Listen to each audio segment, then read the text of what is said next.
Akhirnya Ustadz Khalid Basalamah memberikan nasihat secara langsung kepada seluruh pejabat, terkhusus pejabat atau instansi, baik dari yang terkecil, dari RT, RW, Kades, Gubernur, sampai kepada Presiden. Ustadz Khalid Basalamah memberikan nasihat yang sangat perlu untuk didengarkan, berhubung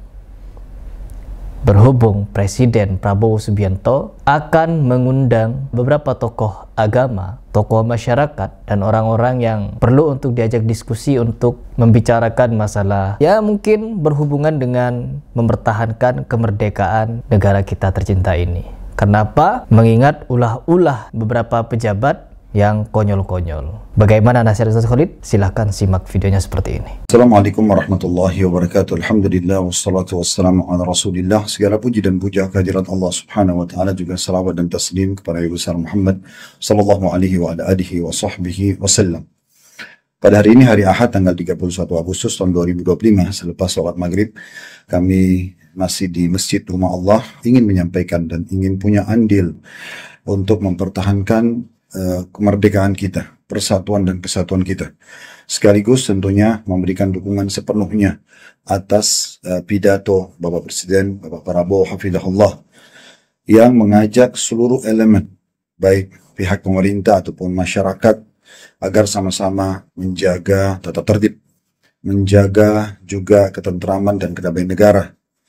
Jadi saya mengingatkan secara pribadi bagi semua pemimpin yang muslim tentunya, kalau non-muslim mungkin para tokoh agamanya akan menyampaikan dengan cara masing-masing. Kalau yang muslim tentunya saya mengingatkan hadits Nabi SAW, siapapun yang diberikan kepemimpinan oleh Allah untuk memimpin satu komunitas, kemudian dia tidak menjalankan tugasnya dengan baik, maka haram baginya bau surga. Oleh karena itu, para semua pemimpin harus bertakwa kepada Allah Subhanahu wa Ta'ala. Anda harus tahu semua ini adalah amanah di pundak Anda, dan hati-hati sekali. Karena konsekuensinya kalau Anda melanggar hak-hak masyarakat yang Anda sedang pimpin, walaupun Anda di instansi terkecil pun, dari RT, RW, apalagi sampai atasnya, ya, termasuk teman-teman di anggota dewan misalnya, karena mewakili rakyat, maka ini berhati-hati sekali. Kalau Anda jalankan dengan tulus, malah Anda mendapatkan pahala yang sangat besar. Berapa banyak doa yang dipanjatkan pada masyarakat yang telah Anda tolong. Tapi sebaliknya, berapa banyak tuntutan yang akan datang pada hari kiamat nanti kalau Anda tidak jalankan tugas dengan baik. Dari sisi lain, untuk masyarakat, termasuk diri saya sendiri, mari kita mengontrol diri, saudaraku seiman, terutama kaum muslimin, ya, untuk kita menjaga stabilitas negara kita, ketentraman dan kedamaian. Allah telah memberikan kita negeri yang kaya ini.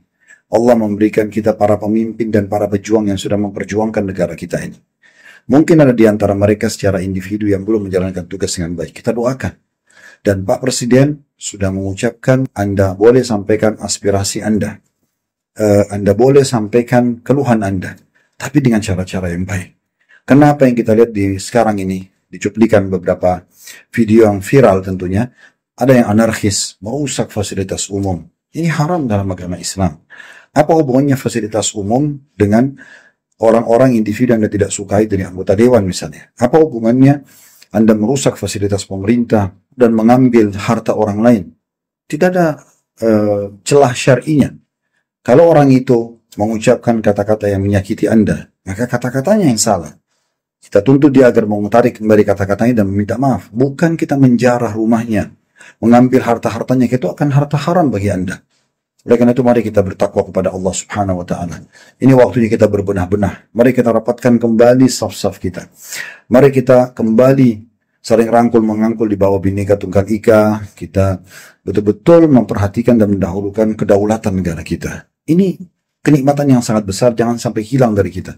Bermula dari picuan-picuan kecil seperti itu akan menjadi sesuatu yang besar kalau dibiarkan. Maka kita berdoa kepada Allah Subhanahu wa Ta'ala, semoga Allah menjaga Pak Presiden kita, Bapak Prabowo Hafizahullah, dan Wakil Presiden, kemudian para menteri, para pemimpin yang sudah memimpin. Semoga Allah memberikan mereka hidayah, memberikan mereka petunjuk, memberikan mereka ide-ide yang cemerlang justru untuk menjalankan tugas mereka dan juga memberikan hak masyarakat dan mempertahankan kedaulatan negara kita. Dan semoga seluruh masyarakat, seluruh elemennya termasuk saya sendiri, bagaimana kita bisa menjaga dan bergotong royong dengan pemerintah dan kita dahulukan kedaulatan negara kita daripada hawa nafsu kita pribadi. Semoga tentu potongan sedikit dukungan saya ini tidak menyinggung siapapun, karena saya tidak mau apa-apa, tapi ini demi Allah untuk menjaga negara kita. Karena kalau kita biarkan ini seperti bola salju akan menjadi membesar, dan sampai kapan kita mau pakai fasilitas umum, sampai kapan kita saling menyalahkan, dan sampai kapan juga orang-orang dengan egoismenya tetap mau dengan kezalimannya. Semoga Allah Subhanahu wa taala segera menyelesaikan permasalahan kita dengan baik, menyatukan hati-hati kita kembali di atas ketenangan, kedamaian, dan saling rangkul-merangkul, baik itu sesama warga negara, sesama agama, ataupun berbeda agama. Subhanakallahumma bihamdika asyhadu an la ilaha illa anta astaghfiruka wa atubu ilaik. Wassalamualaikum warahmatullahi wabarakatuh. Nah, di video tersebut Ustadz Khalid Basalamah tegas dan adem sekali penyampaiannya, memberikan dukungan penuh terhadap Presiden Prabowo Subianto untuk melaksanakan apa poin-poin yang telah beliau sebutkan. Namun tidak lupa juga teman-teman, poin-poin yang dimana harus pro kepada rakyat kecil juga harus kita sampaikan. Beberapa poinnya yang dimana saya tangkap di semua konten-konten saya membahas tentang kekonyolan anggota-anggota DPR yang selama ini sudah membuat masyarakat sakit hati ini konsisten. Komentar-komentar yang saya tandai di sini konsisten untuk memberikan beberapa poin tuntutan mereka kepada Presiden untuk dilaksanakan tentunya, bukan hanya sekedar disampaikan. Kenapa? Presiden Prabowo Subianto pun berjanji akan melakukan diskusi secara terbuka, transparan, bisa disaksikan oleh semua mata. Sehingga apa? Tidak ada yang ditutup-tutupi, tidak ada yang disembunyi-sembunyikan, apalagi kepura-puraan. Sebagaimana kemarin ada satu video yang beredar tentang wakil presiden kita yaitu Gibran berdiskusi dengan supir ojol. Lengkap teman-teman. Ada Maxim, ada Grab, ada Gojek. Tapi yang aneh kata netizen ya, bukan kata Harry Pras. Kata netizen, kok supir-supir ojolnya pada baru jaketnya? Wakil Presiden Gibran Rakabuming Raka menemui perwakilan pengemudi ojek online di Istana Wapres, Jakarta, Minggu 31 Agustus 2025. Para ojol yang bertemu Gibran antara lain perwakilan dari Gojek, Grab, Maxim, dan InDrive. 8 perwakilan komunitas ojol tersebut tampak duduk melingkar bersama Wapres di meja bundar. Masing-masing dari mereka mengenakan jaket seragam perusahaannya. Jadi masih ada kecurigaan, ketidakpercayaan netizen kepada hal ini. Apakah ini suatu kewajaran? Silahkan kalian komentar. Tapi selain itu, kita tunggu tindakan langsung dari Presiden Prabowo Subianto. Apakah benar dalam waktu dekat ini akan mengumpulkan beberapa tokoh agama dan tokoh masyarakat untuk membicarakan ini secara serius dan secara terbuka. Ini akan menjadi harapan teman-teman, yang dimana seperti yang saya sampaikan tadi, beberapa poin ini memang harus dan sangat-sangat harus didengar oleh para pejabat kita. Seperti ini poin-poinnya. Beberapa poin yang dimana masyarakat itu ingin diambil langkahnya oleh Pak Prabowo. Yang pertama, copot jabatan Kapolri, copot jabatan Ketua DPR, sahkan RUU perampasan aset bagi para koruptor. Terus yang berikutnya, rancang ulang UU hukuman mati koruptor. Sangat-sangat setuju kalau seorang koruptor nggak perlu dihukum mati, nggak perlu sebenarnya. Hukum potong tangan saja. Itu kalau menurut saya ya, koruptor dihukum potong tangan atau jari saja, jari telunjuknya dipotong. Nggak perlu dihukum mati kalau bisa. Terus yang berikutnya, tinjau ulang dan kurangi tunjangan-tunjangan DPR dan pejabat negara. Karena apa? Gaji mereka diambil dari pajak masyarakat. Dan harusnya ya mereka bukan seperti sekarang kita bisa lihat, bisa mengumpulkan mobil-mobil mewah, membangun lift di dalam rumah. Aduh, mewah sekali rumahnya teman-teman. Ya Allah. Terus berikutnya, turunkan pajak yang memberatkan rakyat menengah ke bawah. Setuju.